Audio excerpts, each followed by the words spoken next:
করে জানিয়েছি, হাতরাস, কাঠুয়া, উন্নাওতে যারা ধর্ষকদের মালা পরিয়েছে তাদের ক্ষমতা দখলের খেলার চক্করে আমাদের আন্দোলনকে ব্যবহার করতে আমরা দেব না, জনগণ দেব না।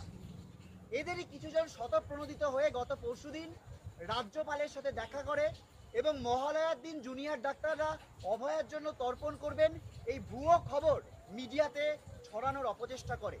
এই কর্মসূচির সাথে আন্দোলনরত জুনিয়র ডাক্তারদের কোনো রকম সম্পর্ক নেই।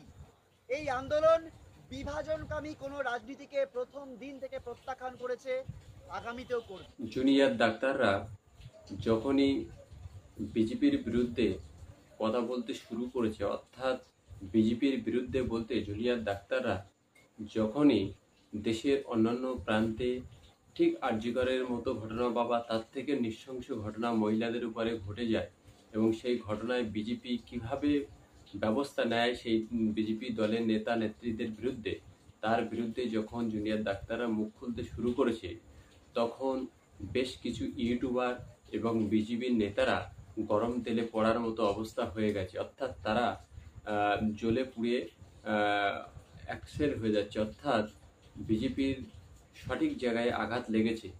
যারা উন্নাও, হাতরাস, মণিপুর, দেশের নানা প্রান্তে মহিলাদের উপরে নির্মম অত্যাচার, খুন, ধর্ষণ করে বেড়াচ্ছে, এই জায়গাটায় যখন জুনিয়র ডাক্তাররা কথা বলতে শুরু করেছে, তখন বিজেপির অত্যন্ত মানসিক যন্ত্রণা, মানসিক কষ্ট শুরু হয়েছে। সেই সঙ্গে কিছু ইউটিউবার, বাঙালির লজ্জা কুলাঙ্গার ইউটিউবার, তারাও জ্বলে পুড়ে মরছে জুনিয়র ডাক্তারদের এই কথাগুলো শুনে। অর্থাৎ এখান থেকে প্রমাণ হয়, আমরা প্রথমেও বলেছিলাম, এখনো বলছি, পরেও বলবো, জুনিয়রদের এই আন্দোলন রাজনৈতিক মুক্ত আন্দোলন ছিল না।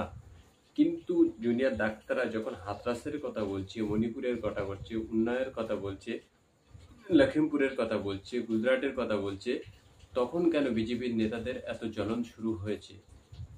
এটা থেকে প্রমাণ হয় বিজেপি যেন তেন প্রকারে এ বাংলায় ক্ষমতা দখলের জন্যই শুধুমাত্র আন্দোলন প্রতিবাদ করে। তারা আদতে কোনো বিচার, কোনো ন্যায় বিচারের আশায় আন্দোলন করে না। অতএব এই সমস্ত নির্লজ্জ, বেহায়া, নিকৃষ্ট সামাজিক কীট যে সমস্ত ইউটিউবাররা এই জুনিয়র ডাক্তারদের কথা শুনে জ্বলে পুড়ে মরছে, আরে আসলে এরা হলো বিজেপির পের উলে চালা এক একজন মেরুদণ্ডহীন প্রাণী। অতএব বাংলা এবং বাঙালির মানুষ তারা বুঝে গেছে এই সমস্ত ইউটিউবার, মিডিয়া এবং বিজেপির নেতারা এরা হলো বাংলা বিদ্বেষী, বাংলা দ্রোহী।